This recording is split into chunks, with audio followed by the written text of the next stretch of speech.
Hi friends, நம்ம இப்போ பார்க்க போகிறது என்னென்னா ஆட்டு ரத்த பொரியல். அதுக்கு ஆட்டு ரத்தத்தை நல்லா க்ளீன் பண்ணி மசிச்சு எடுத்து வச்சுக்கோங்க. ஒரு கடாயில் எண்ணெய் விட்டுக்கோங்க. சிறிதளவு கடுகு, நறுக்கிய சின்ன வெங்காயம், 4 பச்சை மிளகாய் சிறுதுண்டாக நறுக்கி போட்டுக்கோங்க. கருவேப்பிலை சேர்த்துக்கோங்க. அது நல்லா பச்சை வாசனை போகிற அளவுக்கு நல்லா வதக்கி எடுத்துக்கோங்க. நல்லா வதங்கினதும் நம்ம மசிச்சு வச்சுருக்கிற ஆட்டு ரத்தத்தை அதோட சேர்த்துக்கோங்க. தேவையான அளவு தண்ணி ஊற்றிக்கோங்க. நல்லா மிக்ஸ் பண்ணி விடுங்க. நம்ம ஊற்றின தண்ணியும் ரத்தமும் சுண்ட வதங்கி வர்ற அளவுக்கு கிளறிக்கிட்டே இருங்க.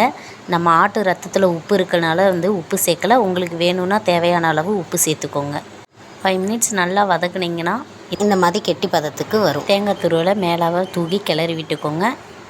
எங்கள் வீட்டில் அந்த சாதத்தில் தண்ணியை ஊற்றி சாப்பிட்றதுனால தண்ணி பதத்தில் வச்சுருக்கேன். நீங்கள் வேணும்னா இன்னும் ட்ரை ஆகுனதுக்கப்புறம் தேங்காய் பூ போட்டு கிளறி இறக்குனிங்கன்னா ஆட்டு ரத்த பொரியல் ரெடி ஆயிடுச்சு. வேணும்னா நீங்களும் இந்த மாதிரி தண்ணி பதத்தில் வச்சு சாப்பிட்டு பார்த்துட்டு எப்படி இருக்குன்னு கமெண்ட் பண்ணுங்கள் ஃப்ரெண்ட்ஸ்.